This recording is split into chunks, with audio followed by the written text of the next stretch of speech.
तार साहब, इस वक्त पाकिस्तान के नेबरहुड में एक बहुत बड़ा ग्लोबल इवेंट हो रहा है G20, जिसमें भारत जो है वो अपनी ग्लोबल साउथ की लीडरशिप जो है उसको प्रूव करने के लिए उन्होंने G20 के अंदर अफ्रीकन यूनियन जो है उसके हवाले से उनको कहा है कि उनको मेंबरशिप ग्रांट की जा रही है। हम लोग आइसोलेट होते जा रहे हैं, जबकि इंडिया वालों में भी कल और परसों 20 बड़े बड़े कंट्रीज हैं जो पावरफुल कंट्रीज हैं, G20 के मेंबर हैं। वहां पे उनके प्रेसिडेंट, उनके head of state, prime minister आ रहे हैं।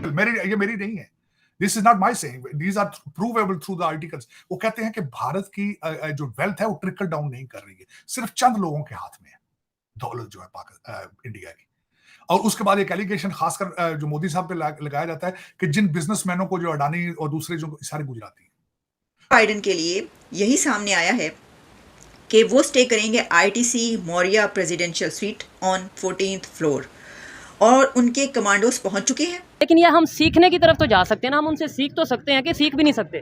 सर, पूरी दुनिया अल्हम्दुलिल्लाह मुसलमान से सीखती है कि तो 5 से 11 सितंबर तक जो है ये ऐसा ही रहेगा। बहुत ज़्यादा सिक्योरिटी वहाँ पर अपॉइंट की गई है। नमस्कार दोस्तों, G20 की मीटिंग भारत में हो रही है, जिसमें 2 दिन बचे हुए हैं। 10 तारीख और 11 तारीख को ये होने वाली है और बहुत से देशों के प्रतिनिधि भारत में आ चुके हैं। मैं आपको बता दूं, भारत अफ्रीका को इसमें अस्थायी मेंबर बनाना चाहता है। इसके पीछे क्या रीजन है? क्योंकि जो अफ्रीका रीजन है उसमें बहुत सारे देश है, जिससे भारत को फायदा होने वाला है आने वाला टाइम में। क्योंकि अफ्रीका में भारत ने बहुत सारे इन्वेस्टमेंट भी किए हुए हैं और भारत ने इसमें पाकिस्तान को इन्वाइट नहीं किया है, जिससे पाकिस्तान के जो लोग हैं उनकी जल गई है। आप देखिए इस वीडियो में जो पाकिस्तान के लोग हैं वो क्या कह रहे हैं इस पर। तार साहब, इस वक्त पाकिस्तान के नेबरहुड में एक बहुत बड़ा ग्लोबल इवेंट हो रहा है G20, जिसमें भारत जो है वो अपनी ग्लोबल साउथ की लीडरशिप जो है उसको प्रूव करने के लिए उन्होंने G20 के अंदर अफ्रीकन यूनियन जो है उसके हवाले से उनको कहा है कि उनको मेंबरशिप ग्रांट की जा रही है। जबकि तार साहब, हमें तो जारी बात है हम उस क्लब का हिस्सा नहीं है।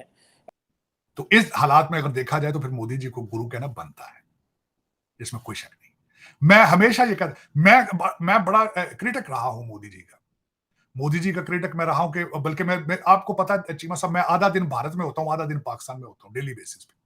अब जब हम क्रिटिसाइज करते हैं, जो मैं भारत की इकोनॉमी को जब क्रिटिसाइज कई दफा मैंने आर्टिकल, ये मेरी नहीं है, this is not my saying, these are provable through the articles. वो कहते हैं कि भारत की जो वेल्थ है वो ट्रिकल डाउन नहीं कर रही है, सिर्फ चंद लोगों के हाथ में है दौलत जो है इंडिया की।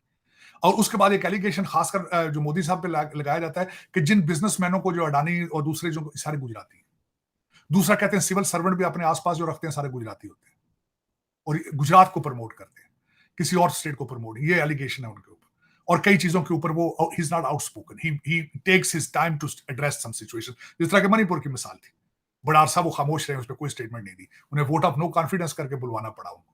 इस तरह की कई चीजें, इसके प्रोज भी हैं, कॉन्स भी हैं, इसकी अच्छाई भी है, इसकी बुराई भी है।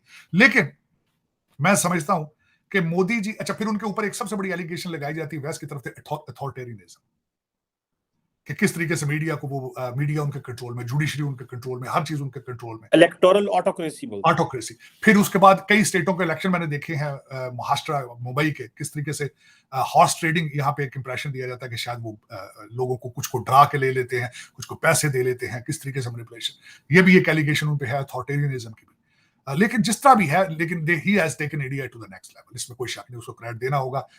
अब कोई और भी करके देखे, मैं कहता हूं, देखे ना, उसमें ultimately beneficiaries Bharat, India, it's ultimately it's open society. लेकिन ये कि पाकिस्तान में भी इस तरह के सारे हालात है, लेकिन पाकिस्तान बेनिफिशियरी नहीं रहा। पाकिस्तान में जो भी लूटने वाला आया, बेनिफिशियरी लंदन रहा है उसमें, क्योंकि पैसा सारा यहां से करप्शन से लंदन जा रहा है, ये दुबई जा रहा है। दुख वाली बात, कर्जे भी आते हैं तो फौरन वहां पहुंच जाते हैं। तो कोई हमारे पास भी ऐसा लीडर आए, चाहे अथॉरिटेरियन, मैं कहता हूं चाहे मार्शल लॉ के जरिए आ जाए, चाहे डिक्टेटर हो, बेनिफिशियरी पाकिस्तान हो, उसमें बेनिफिशियरी पाकिस्तान।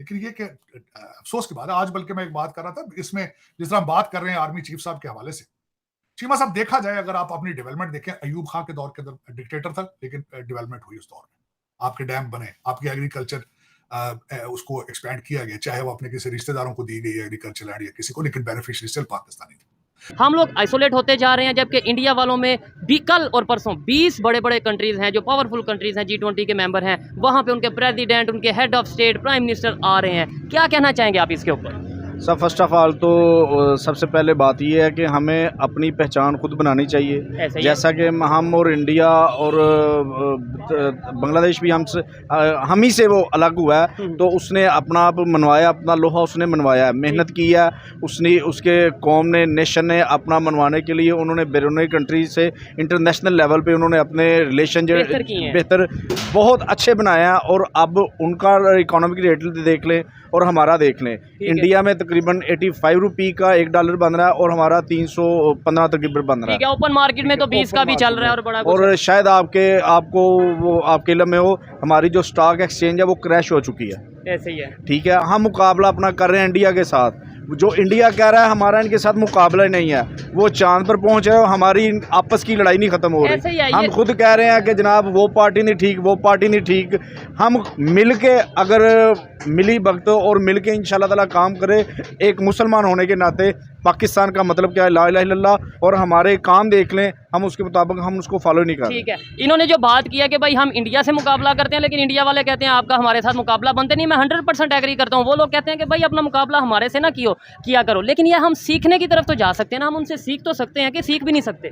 सर पूरी दुनिया अल्हम्दुलिल्लाह मुसलमान से सीखती है। अच्छा। और ऐसा वक्त आन पड़ा हम मुसलमानों पे, मुस्लिम कंट्री की बात तो मैं बाद में करूँगा ना, हम पाकिस्तानियों पे ऐसा वक्त आन पड़ा है कि हमें ज़रूरत पड़ गई है किसी से सीखने की। आपने तो 5 से 11 सितंबर तक जो है ये ऐसा ही रहेगा। बहुत ज़्यादा सिक्योरिटी वहाँ पर अपॉइंट की गई है ताकि जितने भी वहाँ पर डेलीगेट्स आ रहे हैं, लीडर्स आ रहे हैं, उनकी हिफाजत का बंदोबस्त किया जाए। इसमें यह है कि भारत मंडपम जो है इन प्रगति मैदान न्यू दिल्ली में, वहाँ पर इसकी तैयारियाँ जारी, क्या अब तो सब कुछ सेट हो चुका है, मैदान तैयार है, यानी कि स्टेज तैयार हो चुका है।